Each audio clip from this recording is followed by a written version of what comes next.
Hey Scott, you sail, right? Yeah. Hey Jack, have you ever been out on the water sailing and just thought to yourself, what's the pressure on my sail? Why am I going so fast? Why is my boat tilted? No. I know Scott sails. He's got a couple trophies around here. Maybe we should ask him. Yeah. Yeah, I know a thing or two about sailing. What do you guys want to know? The pressure. Okay, well, let's get started. There are two types of forces in a sail. There's the lift right here and the drag right here. Lift is perpendicular to the wind force and drag is parallel to the wind force.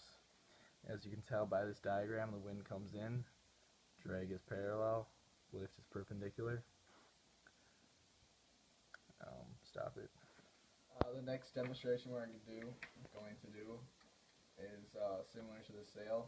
This piece of paper represents the sail. When I blow on it, I'll create pressure, more pressure above here, less below, so the sail will rise because of the difference in pressure.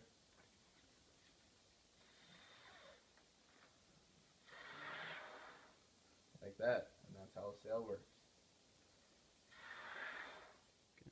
Sailing directly into the wind is called luffing.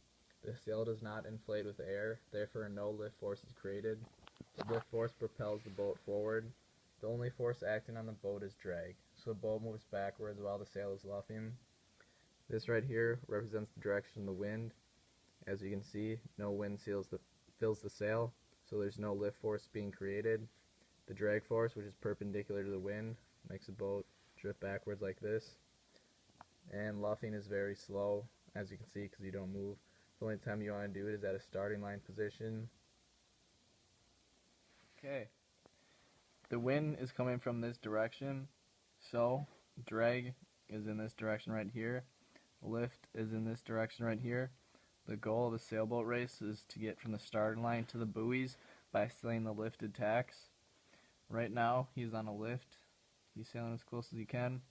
He gets knocked right here when the boat starts to head away from the buoys.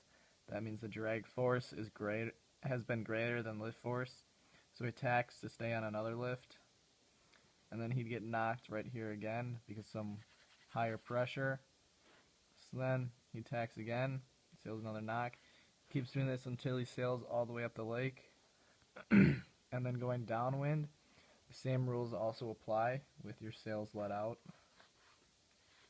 A puff could come in from over here. It could alter your pressure of sail. It could hit it this way, which most likely could be a knock. So then he would want to jibe before the puff comes.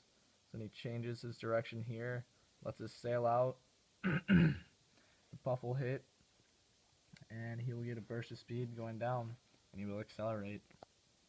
And that is how puffs, lifts, and knocks work. Hey Scott, you sail, right? Yeah.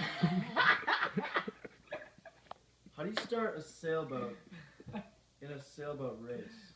Well, there are several boats.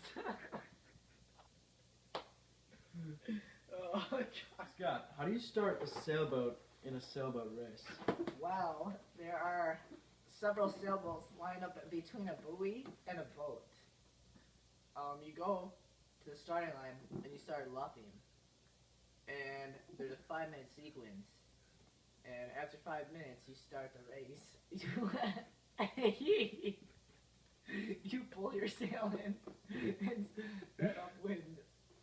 And the primary objective is to sail the lifts up the course, as we talked about in our physics. Nice. How do you steer a sailboat? Well, there are two parts of the boat. The centerboard and the rudder. The centerboard keeps the drag forces minimal, so your boat doesn't slide sit. The rudder propels your boat forward. Without the centerboard in the boat, your boat would side slip because of the drag forces. Well, I learned a lot about sailing today, and as a group, next time we go sailing, keep that pressure and force in mind. You guys are welcome to sail anytime.